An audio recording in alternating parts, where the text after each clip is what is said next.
Pessoal, meu nome é Felipe Figueiredo, mais um vídeo de xadrez herbal aqui no YouTube, um vídeo rapidinho, como alguns de vocês brincam, um xadrez herbal drops, sobre os comentários do último vídeo da história da exploração espacial e política internacional.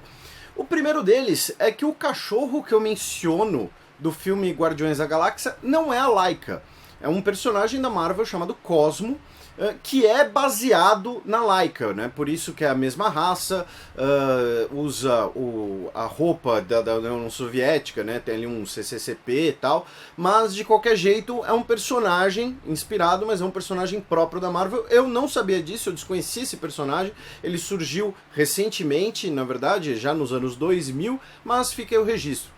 Segundo, algumas pessoas falaram que eu fui um pouco injusto com a SpaceX, com a brincadeira que eu fiz, porque no último teste deles o foguete caiu, desabou e explodiu. Mas de fato a SpaceX já conseguiu muitos avanços e agora nós temos uma corrida espacial nas empresas privadas. E eu talvez faça um vídeo sobre isso. E finalmente, o mais importante, muita gente perguntou por que usam o termo cosmonauta, astronauta, e aí os chineses viraram taikonautas. A resposta, na verdade, é bem simples. Prestígio nacional.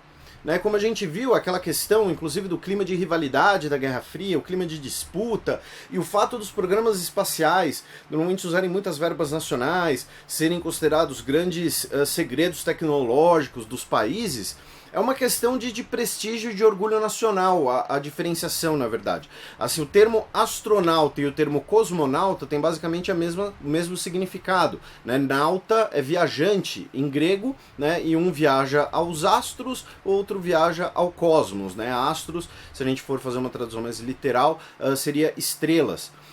Então cada país usava o seu termo. Os soviéticos usavam cosmonautas e os americanos passaram a usar astronautas, até porque o termo astronautas já era presente na literatura de ficção nos Estados Unidos, e acabaram mantendo o termo, cada um o seu termo, por essa questão aí de orgulho nacional. Ou seja, a origem pode ser cultural, o uso maior da palavra, mas eles mantiveram um uso diferente por uma questão aí de orgulho de identidade nacional.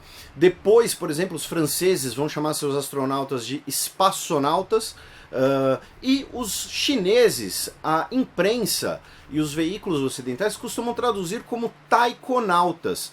Porém, a palavra original não tem nada a ver com isso, até porque o sufixo nautas é grego, né? E a língua chinesa não tem muitas influências do grego. O russo, mesmo sendo alfabeto cirílico, tem influências do grego, até porque, né, enfim, uma série de questões que não cabem aqui. Então, no caso chinês, é uma adaptação.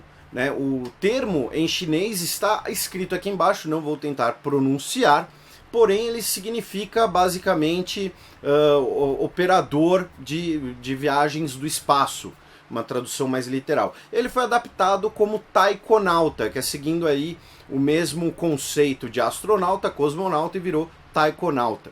E esse é um assunto que uma vez, inclusive, já foi debatido, por exemplo, no podcast do Xadrez Herbal, que é um podcast com notícias de política internacional, em que, por exemplo, às vezes quando chefes de Estado se encontram, né, mesmo que um fale a língua do outro, às vezes eles normalmente, pelo menos nos encontros públicos, perante a imprensa, alguma coisa assim, eles usam o seu próprio idioma, né? E aí existe a tradução. Normalmente por uma questão aí de identidade nacional, de orgulho nacional, de inclusive reafirmação, né? Se os Estados Unidos passarem a usar cosmonauta, eles vão ver como uma rendição, entre aspas, a Rússia, ao programa espacial russo, alguma coisa assim, e vice-versa. Então, tem uma origem ali cultural, né? Eu consegui achar a questão da palavra astronauta ser usada nos Estados Unidos porque ela já estava presente na ficção nos Estados Unidos. E que depois foi mantida por uma questão de reafirmação nacional, por uma questão de identidade nacional dos programas espaciais.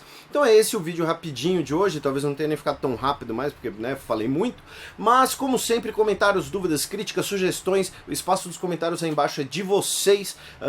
Tirei o fim de semana e respondi alguns comentários, respondi as mensagens do Facebook que estavam atrasadas, os e-mails ainda estou respondendo, mas enfim, fica à vontade como sempre no que eu puder ajudar, e até a próxima!